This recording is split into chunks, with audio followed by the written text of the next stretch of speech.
Salve nação! Saudações rubro-negras! Separei aqui um corte do programa Linha de Passe analisando o momento do Flamengo. Por que o Flamengo não está jogando bem? O que está acontecendo? Por quê, cara? É isso aí. Quero perguntar para você, quero que você seja sincero, hein? A culpa é de quem? Comente aqui. Quero saber a sua opinião. Bem, as imagens são da ESPN Brasil, link na descrição como créditos.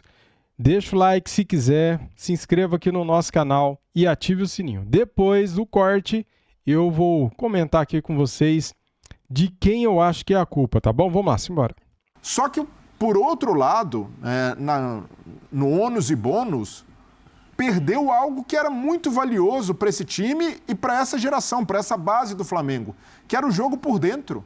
A gente quase não vê o Flamengo hoje jogar por dentro. E tanto é que contra o Botafogo, no segundo tempo, acabou virando refém de cruzamentos. Contra o Palmeiras também foi assim, né? A mesma coisa. E a única vez que conseguiu jogar por dentro contra o Palmeiras, levou perigo para o Everton, a Arrascaeta batendo de fora da área. Mas esse jogo por dentro do Flamengo minguou.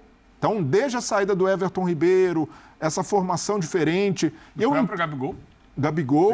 E eu entendo essa formação porque se potencializa velocidade dos atacantes, o Flamengo tem bons atacantes, bons pontas, e ao mesmo tempo ele tenta o equilíbrio por meio da recomposição desses caras pelo lado. Só que por outro, ele perdeu esse jogo por dentro e, consequentemente, ele ajudou a baixar de rendimento um cara que é fundamental, que é o Arrascaeta. O Arrascaeta hoje está vivendo uma má fase, são 8 jogos que não tem participação em gol do Arrascaeta. Para um meia da qualidade do Arrascaeta, isso é visível. O torcedor do Flamengo sente falta do Arrascaeta. E sente falta não é só porque está vivendo uma má fase, mas muito porque o jogo do Flamengo deixou de ser associativo pelo meio.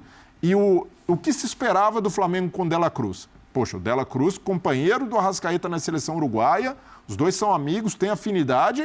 O Flamengo vai jogar, os caras vão fazer muitas tabelas ali, vão incomodar e quase não se associam. O Arrascaeta hoje, muitas vezes, voltava para a defesa para fazer saída de bola e o Arrascaeta preso entre os dois volantes do Botafogo. Então, não estou dizendo que é o sistema pode continuar dessa maneira, mas está faltando variação ao Flamengo para fazer esse sistema funcionar melhor. Não só para o time ser mais equilibrado, mas para jogar mais por dentro e, de certa forma, usar melhor o grande craque do time, que é o Arrascaeta. Em relação à rotação de elenco, especificamente no caso do Flamengo, tem uma questão que sempre me vem à cabeça, porque eu já cansei de ver incontáveis debates e já participei de vários deles, em que a discussão era: o time reserva do Flamengo ficaria em qual lugar no Campeonato Brasileiro? Verdade. O time do Flamengo reserva seria titular em quais outros times do Brasil? E aí a gente chega à conclusão que boa parte dos reservas do Flamengo seriam titulares em vários times do Brasil. Ora, qual é a vantagem de um clube investir o que o Flamengo investe? Contratar os jogadores que o Flamengo contrata, para ter no banco de reservas jogadores quase do mesmo nível do time principal, se não para usar esses jogadores. A gente passa boa parte do ano dizendo que o Flamengo tem 2 times de nível de seleção, e aí quando o técnico usa esse elenco, ele é criticado por isso. E a gente está vendo, os jogadores estão se machucando. O Everton Cebolinha se machucou, o Arrascaeta se machucou, o Pulgar se machucou. Os jogadores estão se machucando. E é claro que a preocupação da comissão técnica é que mais jogadores se machuquem. Eu acho que a gente pode discutir a estratégia. Poderia, então, ter segurado mais no Campeonato Carioca para que agora esses caras estivessem menos desgastados e, por isso, talvez tivesse que rodar menos do que rodou? Porque seria, com essa sequência de jogos, Palmeiras, Bolívar, Botafogo, seria inevitável rodar. E com um elenco desse, é para rodar mesmo. Talvez a estratégia devesse ser discutida. Agora, eu acho que é um contrassenso da nossa parte como imprensa, como um todo, não daqui, evidentemente, mas da imprensa como um todo, a gente chegar à conclusão que o Flamengo tem 2 times que brigariam por Libertadores do Campeonato Brasileiro e a hora que o técnico usa jogadores que estão no banco, a gente falar que o time está muito enfraquecido. Porque o time, de fato, é muito forte. Mas aí, Zupac, o bumerangue volta para o Tite. Porque tudo bem, a gente pode não criticá-lo pelo rodízio, pela poupança, mas a gente pode criticá-lo pelo fato de jogadores com essa qualidade não entregarem o mesmo. Sim, o time, quando não está, entram no o time caiu de rendimento, Há isso é outros, indiscutível. há, outros Isso é trabalhos, indiscutível. há outros trabalhos do Tite em que a filosofia dele aparecia em jogos em que o time não era o titular. Sim. E aparecia. Quando ele é campeão em 2015 pelo Corinthians, ele ganha um jogo do São Paulo de 6-1 com as reservas. E olha que ele nem é um técnico muito afeito a ficar rodando o time. Não é a característica dele. Então. Né? Mas, de fato, o time vive um momento ruim. Eu acho que isso vai além de estar preservando. Sim. E não é preservar, né? É não ter condições de colocar o cara em campo. Então, aí o bumerangue tem que voltar para ele, porque com o material humano que ele tem, com os dois times que ele... Eu não gosto muito dessa ideia de, o segundo time do Flamengo ficaria em que lugar? Não ficaria em lugar nenhum, porque ele não jogaria junto. Sim. Né? Então, mas esse sentido de por que o time oscila tanto, e mesmo algumas coisas que eram elogiadas, o tal equilíbrio, ele era muito elogiado quando ele dá ao Flamengo aquilo que o Flamengo não tinha, que era uma consistência defensiva, mais no Campeonato Carioca. Agora, quando o time começar a minguar na frente, que é o que está acontecendo, eu concordo que teve um primeiro tempo superior ao Botafogo, mas superior sem oferecer perigo, sem chutar para o gol. Sem o goleiro do Botafogo participar do jogo. Um ataque imprevisível. É né? isso que está pegando para o rubro-negro. E a gente não pode... Falta de futebol, né? É isso. Falando- É o desempenho. falando real, né? claro. Não é desempenho. trocar jogador, É. vai jogar A, vai jogar B, vai jogar C, vai time não jogar está D. jogando bem. Sim. É isso. Quem tiver em campo, joga bola. É isso. Vamos lá, produz aí, mostra pra gente qualidade coletiva. E não mostra. E nesse caso, né, Eugênio, nem me parece que estão cobrando do Tite o tal do espetáculo. Estão entendendo a característica, mas o torcedor do Flamengo tem razão. É produtividade. Não, além da produtividade, tá bom, não vai dar espetáculo, mas vai ser seguro. E esse time do Flamengo não tem sido tá seguro. sendo seguro. Quanto à estratégia que o Zupac falava, Só uma coisa aqui, a nossa Dani Boaventura, que daqui a pouco vai chegar com o Sport Center, ela até lembra aqui, o pulgar foi por causa de um pisão, não é uma questão muscular, né? Tem um pisão ali no pulgar, então é uma outra questão. ele torceu o tornozelo. Exatamente. O professor que faz o programa comigo diariamente de manhã, né, o 360, sabe da minha maneira de entender isso. Eu acho que o Flamengo funcionou bem em 2022 com o Dorival, quando ele separou o time do Brasileiro, o time das Copas. E a coisa ia. É claro que o time das Copas era mais forte. Acho que faltou o Dorival em um ou outro jogo entender que poderia ter dado uma reforçada no time Porque do ele foi Brasileiro. criticado por isso, por Foi ter criticado, aberto mão do brasileiro. Sim. É. Mas ele foi campeão da Libertadores e da Copa do Brasil. sim. O saldo foi positivo. E não correu riscos no Campeonato Brasileiro. Eu, desde o início do ano, eu tenho falado sobre isso. Que, no meu modo de entender, o Flamengo poderia perfeitamente colocar time A e time B e seguir adiante. Porque tem jogador para fazer isso. Mas não é a opção. Eu entendo. A opção de você ir trocando 3, 4, 5 jogadores de um jogo para o outro, ela pode até dar certo. Pode. Mas o time não está conseguindo provar isso em campo. O time não roda. E é isso também. Não só deixou de ter uma produção ofensiva. No Campeonato Carioca, ele tinha uma produção ofensiva maior, porém perdia muito gol. Sim, sim. Perdia, parecia um pouco displicente, meio assim, naquela última hora de definir. Vou fazer a qualquer hora. E perdia muito gol. Agora ele não cria mais essas chances. Sim. E quando cria, continua perdendo também. E passou a sofrer mais porque o nível dos adversários subiu. Então os adversários, há um choque quando de atacam... realidade. O gol do Luiz Henrique hoje é uma beleza de finalização. Como ele pega de primeira naquela Jogada bola. treinada, Tremendo golaço. ele falou, não tinha dado certo no treino, mas no jogo deu. E ele jogando muito bem, o fato de ofensivamente ser mais eficiente acaba, por consequência, protegendo lá atrás também. Sim. Né? E o Flamengo ele tá mais previsível na frente e tá tomando bola nas costas e sofrendo alguns gols que eu não estava acostumado a tomar. É o momento de queda de padrão de jogo, né? E é muito e o Tite admite isso, né? E é importante que se reconheça isso. O Flamengo caiu de rendimento e está jogando mal. Sim. Para mim, a única ressalva foi um erro técnico de não ter dado o cartão amarelo para o Luiz Henrique. O Luiz Henrique coloca uma máscara e está na regra. Se o jogador coloca uma máscara, independentemente se está atrelado... Por que o Klaus não deu cartão amarelo para o Luiz Henrique, que usou uma máscara? Por quê? Boa pergunta, né? uma causa ou não. não é isso, então, o Patrick, Pantera Negra do Inter, já chegou a ser suspenso, tomar o terceiro amarelo por colocar uma máscara. Então, isso aí já tem até jurisprudência e o Klaus falhou. E até muita gente, mas era para ter sido expulso. O Luiz Henrique, logo depois do gol, como ele não tomou amarelo, ele faz uma falta toma o cartão, mas se ele tivesse o amarelo, por causa da comemoração, provavelmente não faria esse tipo de falta.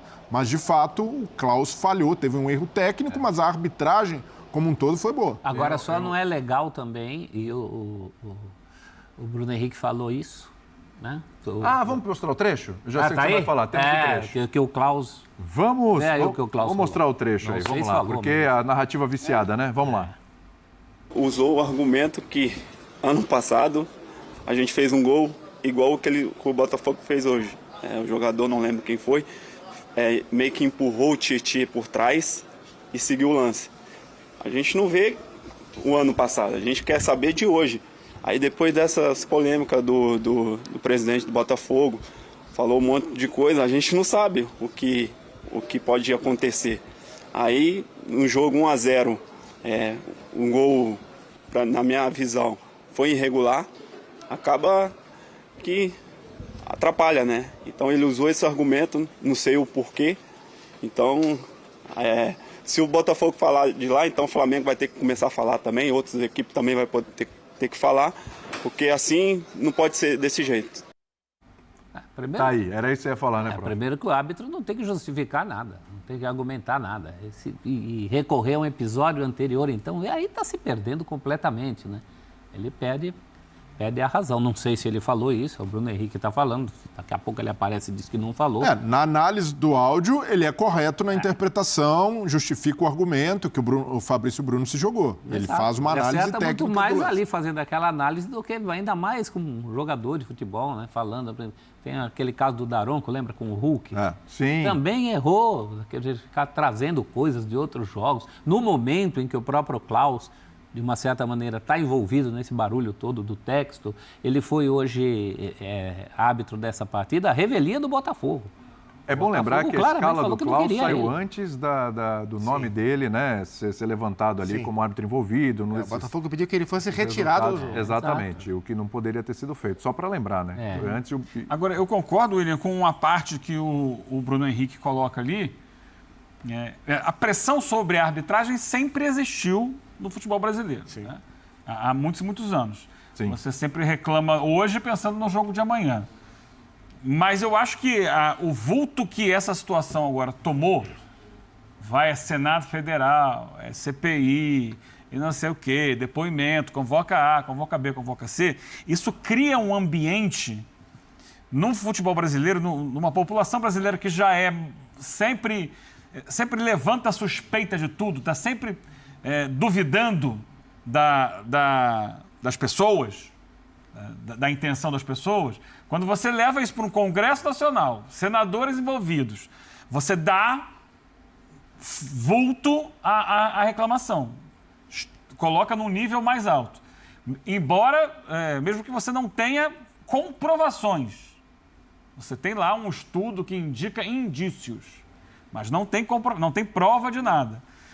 E aí o que acontece? Você gera um ambiente no futebol brasileiro em que começa todo mundo a passar do ponto. Aconteceu no sábado, Grêmio e Bahia. Foi. O Renato tirou Renato os reservas, levantou, acabou o inclusive, jogo embora, e tal, acabou, não e sei- citou o Textor na coletiva.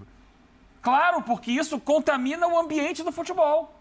É claro que hoje o Klaus vai para o jogo sugestionado. É claro que ele vai. Pô, ele vai ser chamado na CPI. Como assim, você está apitando muito? Pô, mas vem cá, ele apita muito. O que todo mundo pede é o quê? Um árbitro FIFA para apitar os jogos. E que muita gente considera o melhor do país. Aí Muita você gente bota o considera. cara para apitar muito, você está apitando muito. Não, mas ele não apitou sugestionar. Ele não teve um desempenho de sugestionar. Não estou colocando que ele teve desempenho, mas ele naturalmente vai para o jogo com a cabeça pensando na situação. Pressionado. Pressionado. Agora, Ele apitou bem. E tem mais um Como já capítulo foi nessa colocado história. a exceção da máscara. Mas ele está ali. Ó, tem uma empresa aí que está online Isso aí que eu queria chegar, porque tem mais te esse monitorando capítulo, para né? saber o que você está fazendo e tal, não sei o quê. Tem mais esse capítulo, que o Textor contratou a Good Game, né? De novo. Que é uma empresa especialista nessa coisa de monitoramento, de arbitragem. É um monitoramento computadorizado. E o jogo hoje, Flamengo e Botafogo, passou por esse monitoramento já. Precisamos lembrar que no Campeonato Carioca, a Ferg também contratou a Good Game e nem por isso tivemos uma arbitragem exemplar no estadual. Bem lembrado. Bem lembrado. Então, assim, agora todo jogo do Botafogo vai ter isso. E aí, nossa, eu realmente não sei, eu gostaria de... Reclamação agora então.